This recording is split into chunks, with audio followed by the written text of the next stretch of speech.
বন্ধুরা, mobile charger দিয়ে lithium battery charge করার দারুণ একটি আইডিয়া আজ তোমাদের দেখাবো, যার ফলে তোমাদের আর এই ধরনের চার্জিং মডিউল কিনতে হবে না। ব্যাটারিটি চার্জ করতে লাগবে এই রকম কতগুলো ডায়োড, আর এই ডায়োডগুলো তোমরা মার্কেট থেকে কিনে নিতে পারো, অথবা বাড়িতে পড়ে থাকা নষ্ট মোবাইল চার্জারের বোর্ড অথবা সিএফএল লাইটের বোর্ড থেকে, এই ধরনের বোর্ডগুলো থেকে ডায়োডগুলো খুব সহজেই সংগ্রহ করে নিতে পারবে। তো চার্জ করার জন্য একটি ডিসচার্জ ব্যাটারি নিয়েছি এবং ব্যাটারিতে কতটা ভোল্টেজ রয়েছে সেটাও তোমাদের দেখাচ্ছি।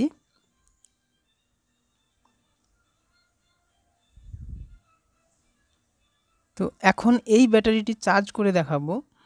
তার জন্য আগে ডায়োডগুলো কানেকশান করে নিচ্ছি। ডায়োডগুলো কানেকশানের সময় এর সাদা এবং কালো প্রান্ত দেখে কানেকশান করতে হবে। একটি ডায়োডের সাদা প্রান্তের সঙ্গে অপর ডায়োডের কালো প্রান্ত এইভাবে দেখে সিরিজ কানেকশান করতে হবে। ঠিক এইভাবে 4টি ডায়োড সিরিজ লাইনে কানেকশান করে নিতে হবে। এখন এই ডায়োডগুলোকে মোবাইল চার্জারটির সঙ্গে কানেক্ট করব। এখন মোবাইল চার্জারের লাল তারটির সঙ্গে ডায়োডগুলো কানেকশান করার সময় ডায়োডগুলোর যে সাদা প্রান্তটি রয়েছে, এই সাদা প্রান্তটি মোবাইল চার্জারটির লাল তারটির সঙ্গে কানেক্ট করে নিচ্ছি।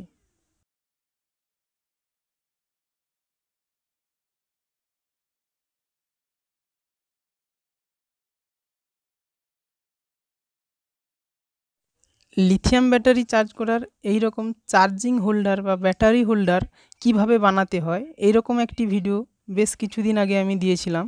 চাইলে তোমরা আই বটনে ক্লিক করে ভিডিওটি দেখে নিতে পারো। এখন এই লিথিয়াম ব্যাটারিটি চার্জ করার জন্য মোবাইল চার্জারটি আগে ইলেকট্রিক বোর্ডে লাগিয়ে নিচ্ছি।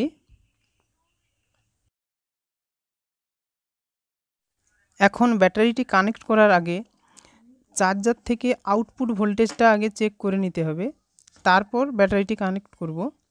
তো এখানে ব্যাটারিটি 4.2 ভোল্টে ফুল চার্জ হয়, তাই সার্কিটটিতে 4.2 ভোল্ট বা তার একটু বেশি যেখানে পাবো সেখান থেকেই কানেক্ট করব।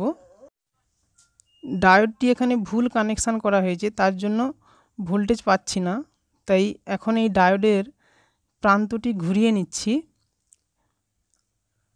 ব্যাটারির লাল তারটির সঙ্গে ডায়োডের কালো তারটি কানেক্ট করতে হবে।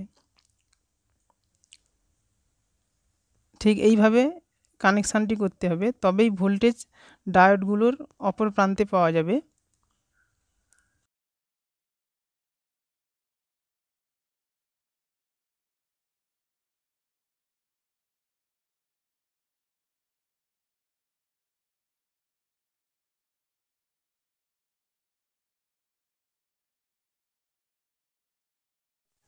যেখানে 4.2 ভোল্ট পাওয়া যাবে ঠিক সেখানেই ব্যাটারিটি কানেক্ট করতে হবে। তো এখানে 3টি ডায়োডের পরে 4.2 ভোল্ট পাচ্ছি, তাই একটি ডায়োড খুলে ফেলব। এখন এই 3 নম্বর ডায়োডের সাদা প্রান্তটি ব্যাটারিটি নেব এবং ব্যাটারির প্লাস পয়েন্টে কানেক্ট করব। তো তার আগে ব্যাটারির মাইনাস তারটিকে সাদা তারটিকে আগে কানেক্ট করে নিচ্ছি।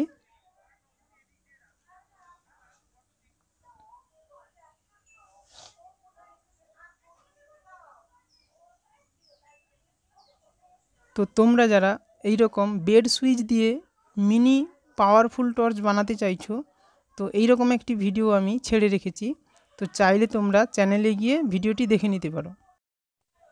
এবার ব্যাটারিটি চার্জ করার জন্য ডায়োডের অপর প্রান্ত ব্যাটারির প্লাস লাইনে কানেক্ট করে নিচ্ছি।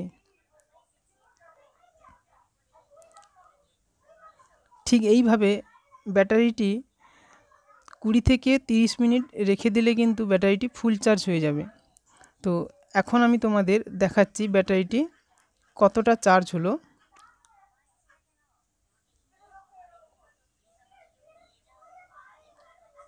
দেখতে পাচ্ছ এটা প্রায় ফুল চার্জের কাছাকাছি হয়ে গেছে। তো এইভাবে তোমরা যদি অ্যান্ড্রয়েড চার্জার ব্যবহার করো সেক্ষেত্রে ব্যাটারিটি 20 মিনিটের মধ্যেই কিন্তু ফুল চার্জ হয়ে যাবে, এবং কিপ্যাড ফোনের চার্জার বা নর্মাল চার্জার ইউজ করলে ব্যাটারিটি ফুল চার্জ হতে 30 থেকে 60 মিনিট পর্যন্ত টাইম লাগতে পারে।